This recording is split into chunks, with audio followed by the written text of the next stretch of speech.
কল্পনা করুন, ছোট্ট রাসূল সাল্লাল্লাহু আলাইহি ওয়াসাল্লামকে কোলে নিতেই এক নারীর সব অভাব দূর হয়ে গেল। কিন্তু এরপর যা ঘটল সেটা শুনলে আপনি অবাক হতে বাধ্য হবেন।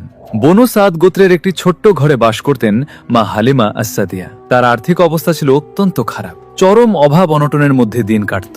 একদিন তিনি শুনলেন মক্কায় এক এতিম শিশুকে কেউ দুধমা হিসেবে নিতে চায়নি। তিনি তার দুর্বল গাধাটি নিয়ে সেই শিশুটিকে আনতে রওনা দিলেন। মা আমিনার কাছ থেকে ছোট্ট মুহাম্মদ সাল্লাল্লাহু আলাইহি ওয়াসাল্লামকে কোলে নেওয়ার সাথে সাথে অলৌকিক ঘটনা শুরু হতে লাগলো। তার দুর্বল গাধাটি হঠাৎ অস্বাভাবিক জোরে দৌড়াতে শুরু করলো। বাড়ি ফিরতেই তার ঘরে নেমে এলো আল্লাহর রহমতি বরকত। যে বৃদ্ধ উটনি থেকে এক ফোঁটা দুধও বের হতো না, সেই উটের স্তন এখন দুধে ভরে উঠল।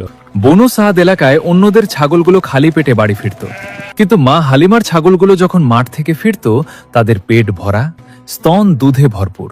যে ঘরে একসময় খাবারই থাকতো না, আজ সেই ঘরেই নেমে এসেছে আল্লাহর অসীম বরকত। এভাবেই ছোট্ট নবীজি মা হালিমার কাছে বড় হতে শুরু করলেন।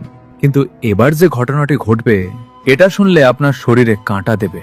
নবীজি তখন মাত্র 5 বছরের। একদিন তিনি তার দুধ ভাই আব্দুল্লাহর সাথে বকরি চড়াতে গিয়েছিলেন। খেলতে খেলতে হঠাৎ তিনি মাটিতে পড়ে যান। তারপরেই আকাশ থেকে জিবরাইল আলাইহিসসালাম নেমে আসেন।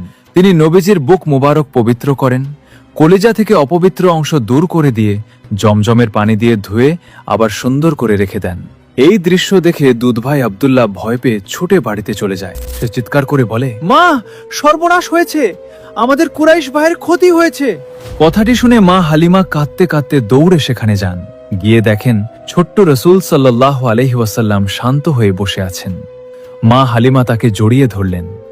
এটা ছিল আল্লাহর মুজিজা, ছোটবেলা থেকেই তাকে পবিত্র ও নিষ্পাপ রাখার জন্য। সুবহানাল্লাহ। ভিডিওটি যদি আপনার হৃদয়ে লেগে থাকে তাহলে কমেন্টে অবশ্যই সুবহানাল্লাহ লিখে দিন।